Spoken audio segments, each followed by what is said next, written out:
Students, अब हम mechanism of action of NSAIDs देखेंगे। ये जो non steroidal anti inflammatory drugs होते हैं ये इनहिबिट करते हैं, they inhibit synthesis of prostaglandins.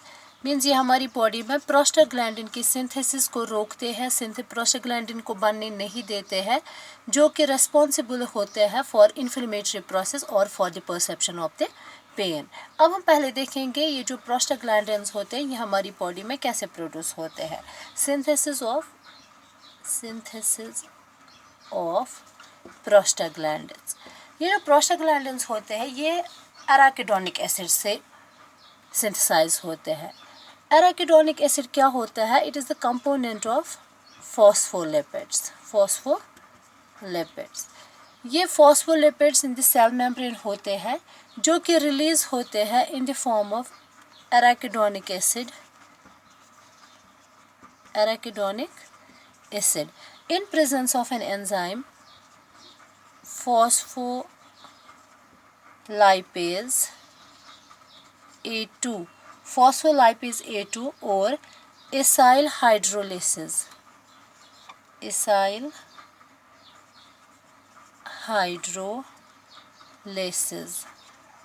ये in presence of these two enzymes membrane phospholipids जो होते हैं ये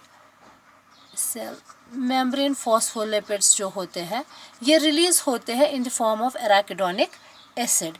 ये जो एराकिडोनिक एसिड होता है it enters into two pathways. ये फर्दर दो पाथवेज के थ्रू एंटर हो जाता है। एक होता है साइक्लोऑक्सीजनेज पाथवे।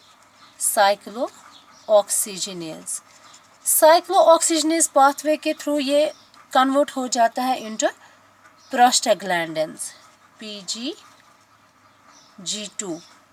साइक्लोऑक्सीजनेजेस यानी ये एंजाइम्स हैं जो कि एराकिडोनिक एसिड को कन्वर्ट करते हैं इनटू प्रोस्टाग्लैंडिन G2।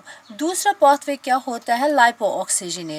लाइपोऑक्सीजनेजेस के थ्रू कन्वर्ट हो जाता है इनटू ल्यूकोट्राइन्स।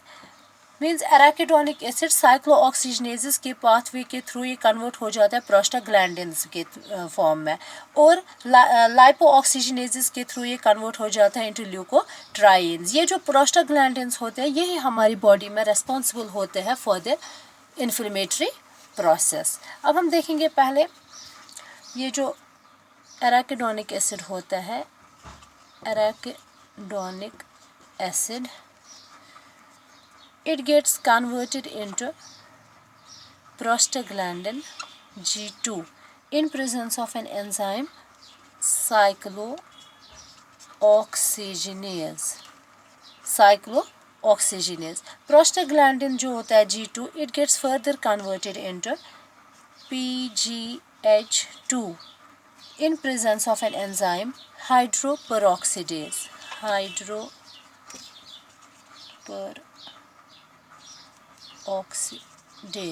हाइड्रोपेरोक्सीडेज के प्रेजेंस में ये कन्वर्ट हो जाता है PGH2। Then it gets converted into different types of prostaglandins like prostacyclin.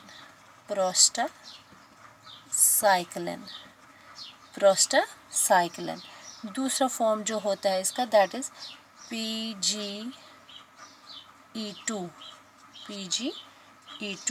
Another is the PGF2 and thromboxanes।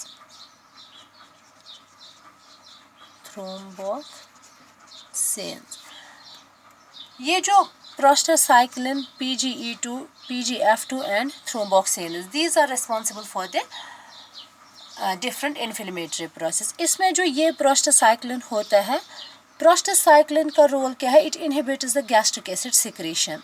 Means ये हमारी गैस्ट्रिक एसिड सिक्रेशन को कम करता है।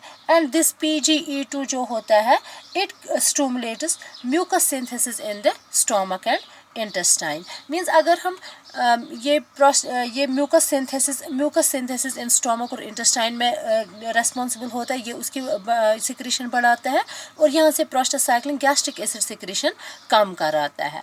अब ये जो हमारा non steroidal anti inflammatory drug होता है, ये इस साइक्लो ऑक्सीजनेज एंजाइम को इनहिबिट करता है। It causes their inhibitory effect.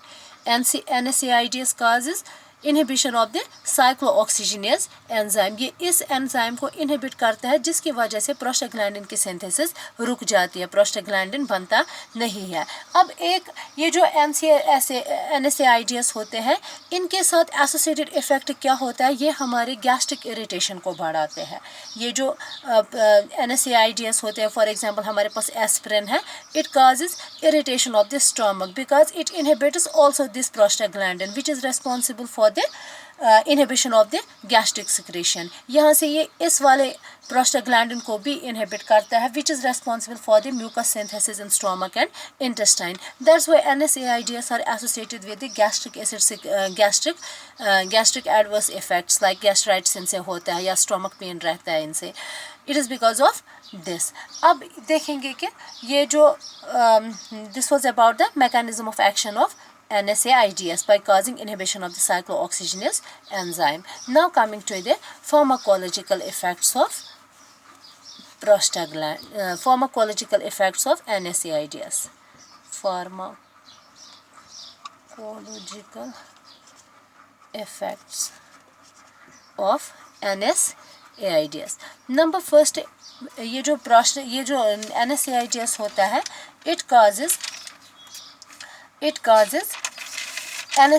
causes analgesic effect.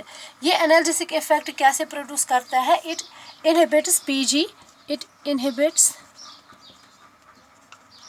PGE2 synthesis. जब हमारे प्रोस्टाग्लैंडिन की सिंथेसिस इनहिबिट हो जाती है, जो कि रिस्पॉन्सिबल होते हैं for pain, perception of the pain, तो इस वजह से ये एनाल्जेसिक, ये जब इसकी इनहिबिशन कराते हैं, हमारा पेन का परसेप्शन भी कम होता है। अब ये जो एस्पिरिन होता है, जो कि प्रोटोटाइप ऑफ NSAIDs है, वो कहाँ पे इफेक्ट दिखाता है? It shows the effects on in reducing the pain in muscles, bones and joints. ये वाली pain and also in connective tissue, ये इन मसल्स, बोन्स एंड जॉइंट्स की पेन को रिड्यूस करता है। इसका इफेक्ट क्या होता है? There is no development of tolerance. ये ना ही इसे कोई डिपेंडेंस आ जाती है, ना ही कोई CNS इफेक्ट देखा गया है डिपेंडेंस, ना ही इनसे कोई डिपेंडेंस आती है, ना ही कोई यूफोरिक इफेक्ट्स है, या हिप्नोसिस भी इसके एस्पिरिन के इफेक्ट्स में नहीं आता है। दूसरा इफेक्ट जो होता है, that is it causes antipyretic effect. Next effect is antipyretic effect कैसे ये दिखाता है? ये एंटीपायरेटिक इफेक्ट दिखाता है इन एलिवेटेड टेम्परेचर। मींस अगर कोई पेशेंट फेब्राइल होगा, उसमें ये नॉर्मल टेम्परेचर कराएगा by reducing the PG synthesis. ये इट इनहिबिट्स, एस्पिरिन जो होता है, ये इनहिबिट करता है PG सिंथेसिस इन हाइपोथैलेमस में क्या होता है? There is a temperature regulatory centre. वहाँ पे हमारा थर्मोसेट सेट होता है, जो कि अगर हमारे प्रोस्टाग्लैंडिन्स की सिंथेसिस बढ़ जाती है, वहाँ पे हमारा टेम्परेचर इंक्रीज हो जाता है। जब प्रोस्टाग्लैंडिन की सिंथेसिस रुक जाती है, सिंथेसिस नहीं होती है, ये हमारे टेम्परेचर को वापस अपने नॉर्मल स्टेट पे लाते हैं। अब ये क्या इफेक्ट दिखाते हैं? It causes enhanced sweating.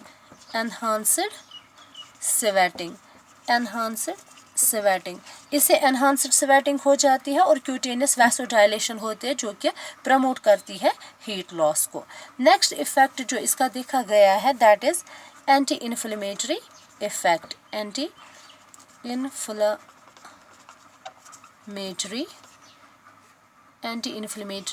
Effect, ये जो NSAIDs होते हैं लाइक वी हैव एस्पिरिन, ये क्या करते हैं, ये एंटी इन्फ्लेमेटरी इफ़ेक्ट भी दिखाते हैं बिकॉज ये हमारे प्रोस्टाग्लैंडिन की सिंथेसिस को रोकते हैं जो कि रिस्पॉन्सिबल होते हैं फॉर इन्फ्लेमेशन प्रोसेस। तो इससे जो टेंडरनेस होती है या स्वेलिंग होती है या एडिमा होता है, it all get subsided by aspirin और NSAIDs। नेक्स्ट इफ़ेक्ट जो देखा गया है, it is on respiration. Respiration पे क्या इफ़ेक्ट दिखाया गया है कि एस्पिरिन काजेज रेस्पिरेटरी एल्कलोसिस।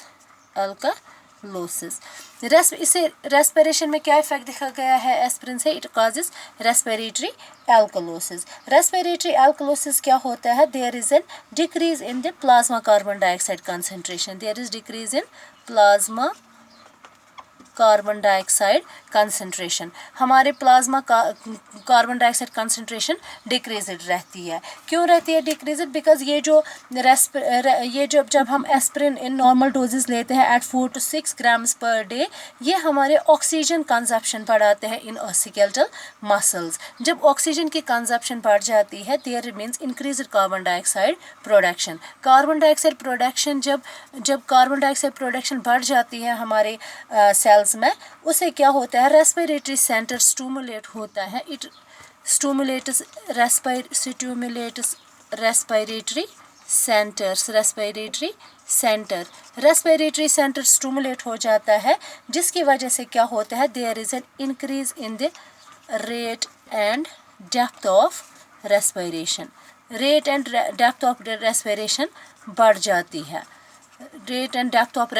बढ़ जाती है, जिसकी वजह से क्या होता है, कार्बन डाइऑक्साइड वॉश आउट होता है हमारे प्लाज्मा लेवल से, यानी कि प्लाज्मा से हमारा कार्बन डाइऑक्साइड वॉश होता है, जिसको हम बोलते हैं respiratory alkalosis. This was about the pharmacological effects of aspirin or NSAIDs. For further details, we will continue in next session. Thank you.